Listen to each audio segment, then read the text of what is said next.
শুভ বিজয়া ঝিনুক। শুভ বিজয়া। কে? আসবো ভাইপো। এসো, না আসার কি আছে? না, আমি ভাবলাম তোমরা দুজনে সোনাদা, শুভ বিজয়া।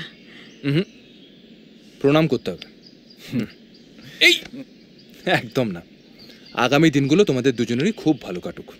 আবির তার বিয়ের জন্য যা যা মেনু ঠিক করেছে সব খেতে পাক। ঝিনুকের গবেষণাপত্র শিগগিরই জমা পড়ুক, সুপারভাইজার ঝামেলাটা একটু কম কম করুক। আর প্লিজ তুই চেম্বারে একটু বেশি বেশি বসিস। ইয়েস, সেমন্তী সরকারের বানান ভুল টুলগুলো ঠিক হোক, সে দেশে ফিরে স্যারকে শুভ বিজয়া জানাক, কোলাকুলিও করতে পারে। Excuse me. না, তোমাদের ব্যাপার। অনেক পাকামি হয়েছে, যা চালচিত্রটা মন দিয়ে দেখ। যা, মাঝখানে মহাদেব আর নন্দী, পাশে গণেশকুলে দুর্গা, তারপর একের পর এক অসুর বধের ছবি। কিন্তু সোনাদা কিচ্ছু নেই দেখো। এ তো পুকুর, নদী, ঘর বাড়ি। চালচিত্রে দেখলি চালা, চিত্তিরটাও দেখ কিভাবে সব মিলেমিশে হচ্ছে, বিরাট এক। পিসি, চালচিত্র ও তো আমাদের ধর্মদাস চিত্রকর আঁকে অনেক পুরুষ ধরে, জানলে ওই জানবে। চালচিত্রটা কবে থেকে আঁকছেন আপনি? তা আঁকছি বাবু জন্মকাল থেকে, বাপ ঠাকুরদারে আঁকতে দেখছি সে মতোই আঁকছি। ঠাকুরদা আছেন, তবে চোখে দেখতে পাননি, আর মাথাটারও। কেন কেন কইব তোমাদের?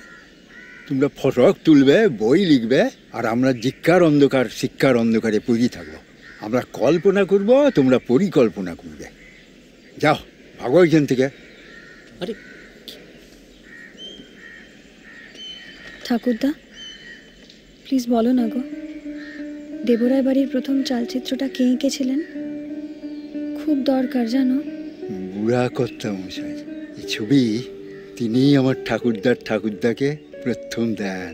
একদিন প্রত্যুষকালে বুড়া কর্তা মশাই তেনার একটা ছবি নিয়ে এসে কইলেন,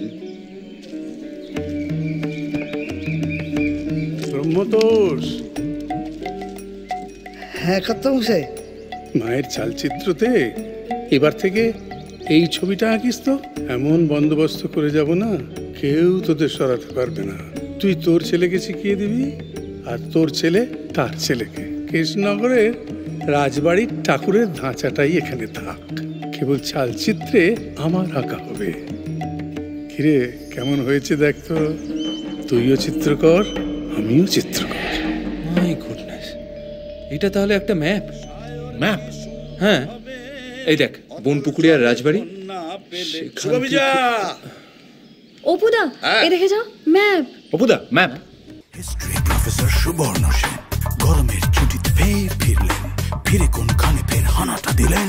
সময়টা 1757।